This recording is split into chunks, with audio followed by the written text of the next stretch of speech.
মামনি। হ্যাঁ বলো।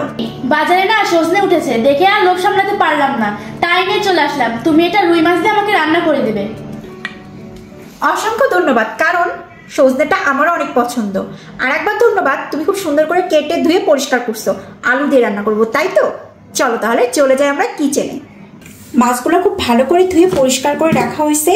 এখন আমি একে একে সব কিছু দিয়ে মাছগুলো ভালো করে মাখিয়ে রাখবো 5 থেকে 10 মিনিটের জন্য। ফার্স্টে লবণ দিয়ে দিলাম, তারপরে দেবো হচ্ছে চালের গুঁড়া। আমি কিন্তু যখনই মাছগুলো ফ্রাই করি অবশ্যই আমি মাস্ট সবসময় চালের গুঁড়াটা ইউজ করি। এখন ভালো করে মাছগুলোকে মাখিয়ে আমি 10 থেকে 15 মিনিটের জন্য রেখে দিব। ফ্রাই প্যান দেওয়ার পরই তেল দিয়ে দিয়েছি, তেলটা একদম গরম হয়ে গেছে। এখন দিয়ে দিব সে ম্যারিনেট করে যে মাছগুলো রাখছি সেগুলো। মাছগুলা সব সুন্দর করে ফ্রাই প্যানে বসাই দিচ্ছি এবং একদম কড়া করে মাছগুলা এপিট ওপিট করে ভালো করে ভেজে নিব। রুই মাছগুলো খুব ভালোভাবে ভাজা কমপ্লিট হয়ে গেছে, একদম কড়া করে ভেজে নিয়েছি। কড়াই বসিয়ে দিলাম, কড়াইটা একদম গরম হয়ে গেছে। আর এই পর্যায়ে দিয়ে দিব সয়াবিন তেল, আবার অনেকে সাদা তেলও বলে। পরিমাণ মতন তেল দেওয়ার পরই তেলটা কিন্তু আমার গরম হয়ে আসছে। কড়াইটা আমি বেশ কিছুক্ষণ আগে বসাইছি গরমের কারণে। এখন দিয়ে দেবো পেঁয়াজ কুচি। পেঁয়াজগুলো একটু হালকা করে ব্রাউন কালার করে ভেজে নিব। এই পর্যায়ে আমি কাঁচামরিচ বাটা আর সর্ষে বাটা দিয়ে দিচ্ছি। দিয়ে দেবো স্বাদ মতো লবণ, তারপরে দেবো 1 চামচ হলুদের গুঁড়া। তারপর ভালো করে মশলাগুলো মিক্স করে কষায় নিব 3 থেকে 4 মিনিট।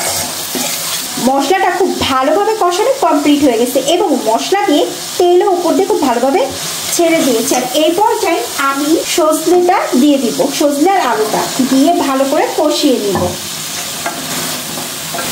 বছরের প্রথম সজনে, তাও যদি আবার শস্য বাটা করে রান্না করা হয়, ও কি যে স্বাদ সেটা বলার বাহিরে। অবশ্যই সজনে যদি রান্না করেন মাস্ট বি আপনারা সরষা দিবেন, কারণ সরষা দিয়ে সজনে রান্না করলে টেস্টটা দ্বিগুণ বাড়ায়। এখন কষিয়ে নেওয়ার জন্য ঢাকনাতে ঢেকে দিব 3 থেকে 4 মিনিটের জন্য। 3 থেকে 4 মিনিট পরে ঢাকনা উঠাই দেখলাম খুব ভালোভাবে কষানো হয়ে গেছে এবং তেলও ছেড়ে দিচ্ছে। আমি এক্সট্রা কোনো পানি অ্যাড করি নাই, যা পানি ছিল সেটা দিয়ে খুব ভালো করে কষানো কমপ্লিট হয়ে গেছে। যেহেতু আমার কষানো কমপ্লিট, এখন আমি দিয়ে দিব ঝোলের পানিটা 1 কাপ পুরো।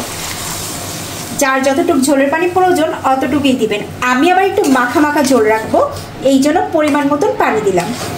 ঝোলের পানি দেওয়ার পরপরই কিন্তু আমি ঢেকে দিয়েছিলাম। ঠিক 2 থেকে 3 মিনিট পরে যখনই উঠালাম একদম ভালোভাবে বলক উঠে গেছে। এই পর্যায়ে দিয়ে দিব হচ্ছে আমি মাছগুলা।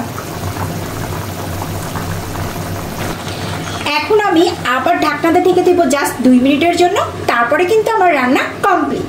আরে আরে, এ তো দেখি তোর খাবার প্রায় শেষের দিকে, আর আমার রিভিউ কোথায়?